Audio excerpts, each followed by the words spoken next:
স্বৈরাচার আওয়ামী লীগ সরকারের দোসর সাবেক আইনমন্ত্রী অ্যাডভোকেট আনিসুল হককে নারায়ণগঞ্জের আদালতে হাজির করা হয়। সিদ্ধিরগঞ্জ থানার একটি মামলায় গারদ থেকে তাকে জেলা ও দায়রা জজ কোর্টে আদালতে তোলা হয়।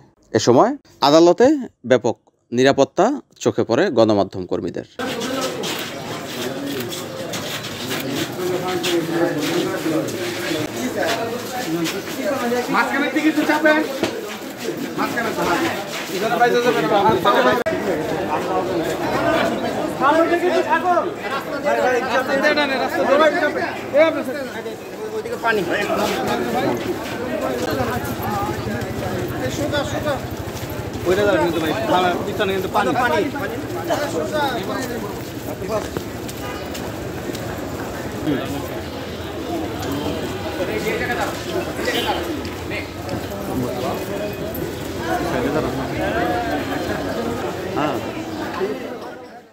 NN TV, Narayanganj.